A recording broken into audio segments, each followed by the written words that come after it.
Hi, I'm Coach Corey Wayne, and this is my video coaching newsletter. And the topic of today's newsletter is going to be how to get the fun, the passion, and the intimacy back in your relationship.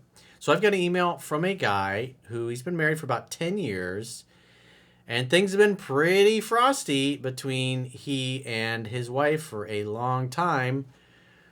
But one day in the recent past, he came across this glorious book and this handsome man on the cover, and he read it, and he's 5 times into it, and some magical things have changed in his marriage. So let's see. Well, I got a quote that I wrote, and then we'll go through his email. The quote says, "A man must be the leader of his household if he expects his woman to feel safe and comfortable enough to trust his masculine core to the point that she will willingly submit and follow his lead. Being indecisive, weak, people-pleasing, and unwilling to stand up for oneself and those they love will cause any normal, healthy woman to become bitchy, disgusted, disrespectful, and turned off romantically.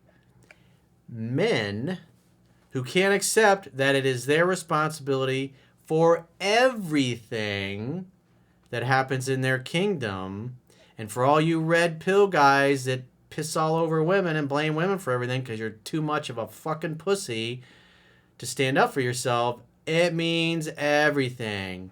If you attracted a train wreck into your life, it is your fault. And your job is to figure out how and what you did to allow her into your life. Everything that happens in their kingdom shouldn't date or be involved. Let me start that sentence over again. Men, I use that in quotes, who can't accept that it is their responsibility for everything in big bold letters that happens in their kingdom shouldn't date or be involved with women romantically until their balls finally drop. It is what it is. If you won't take responsibility, if you're one of those little pussified dudes that's going, why is it always the man's fault, Corey? Well, because most of my audience is men, and men are usually the ones that are writing me the email. So they're the ones that I'm actually able to help and influence. And the reality is, if you don't want to accept personal responsibility for your life choices, you're in the wrong place. This is where high achievers come to learn to be better. Not little bitches come to whine and say it's all women's fault, all women suck, all women are the same. I don't want to hear that trash. You can get the fuck out and go on down the road somewhere else.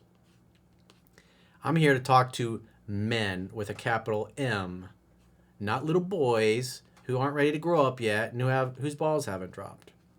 So let's go through the email. He says, as I'm reflecting in my man cave, I just wanted to thank you for helping me get many things in my marriage back on track.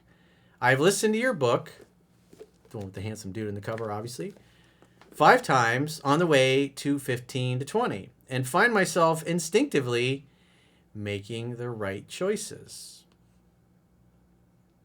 I might not always be right, but I'm never wrong. Even if you think I'm full of crap, if you apply what's in this little beautiful book that you can read for free at understandingrelationships.com, you will get better. You will get way better results than you've ever gotten in the past. Your life will get better.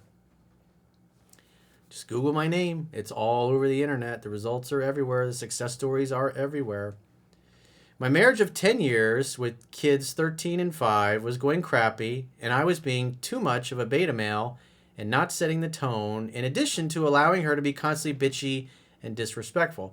While the crying red pill guys would go, oh, all women suck. They're just bitchy. They're just that way. Society is made in that way. It's like, no, because you're being a bitch and allowing it. And this guy is a man, and he took personal responsibility for his family, for his kingdom, and chose to fix it. Why? Because he's a fucking man, and his balls have dropped, and he's doing the right things. It all came to a head when I began standing up for myself and telling her what I would not tolerate. So he set and he enforced healthy boundaries. And like the tyrant that she had become, she ended up having a temper tantrum because she was used to getting her way, and I told her then she would need to leave which she didn't want to do. So he drew a line in the sand and he said, don't cross it. You don't like it. There's a door. Don't let it hit you in the ass on the way out. And I feel bad for the kids for this next part, but it needed to happen. Because quite frankly, they needed to see how a man runs shit in his kingdom and how he doesn't put up with shit from his fair maiden. As the kids were crying hysterically, I held my ground so she knew that I was serious about my willingness to set boundaries. It's harsh, but sometimes a man does what he must. It's not pleasant, but kings do not tolerate ornery queens misbehaving and being abusive. And she was obviously had long since passed being abusive, which he admits was a result of him acting like a beta male. She didn't feel safe. She didn't feel comfortable. But once he put her in her place, guess what? Guess what happened? I did eventually let her stay, however. He said, I did eventually let her stay. However, I was firm in what expectations would be and that things were going to change. Not hopefully things will change. He said, things are going to change. He was direct, he was decisive, and he did what a man does. He put his fair maiden in her place because, quite frankly, she needed it. I have since become the leader and have found her more relaxed when I am the disciplined parent, which I was kind of lax on, causing her to step into her masculine. She didn't want to be the man. That's why she was bitchy. She wanted to be the feminine joy in your life, the little girly. I also been working out extra, getting into great shape, and staying centered, not losing my cool and keeping things light. The bedroom is now heating up from a frosty couple of years. You're welcome, America. Good job, dude. Everybody loves happy endings. Pun intended. I'm still a work in progress, but starting to finally understand things at age 39 thanks to your work. I am also almost finished with Mastering Yourself. Obviously, he's talking about my second book, which you can also read for free at understandingrelationships.com. And there's more! And the Quotes, Ruminations, and Contemplations book, which is also available on audiobook, paperback, hardcover, and digital everywhere. You can read that for free. All you got to do is subscribe to the email newsletter. You can read for free on my website, obviously. Try before you buy.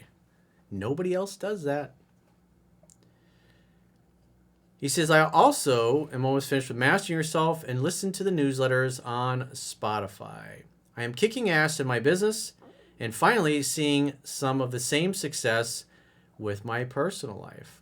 I wouldn't quite say I'm at the 3% club yet, but I am a student working towards it, seeing the early benefits. Well, dude, all I got to say is thanks for being a man, because the world desperately needs more men whose balls have actually dropped. Because shit's pretty fucked up in the world, in case you haven't noticed, with all of these fucking shenanigans and lockdowns. Anyways, I digress. So if you got a question or a challenge and you'd like to get my help, go to understandingrelationships.com, click the products tab at the top of your screen, and book a coaching session with yours truly. Until next time, I will talk to you soon.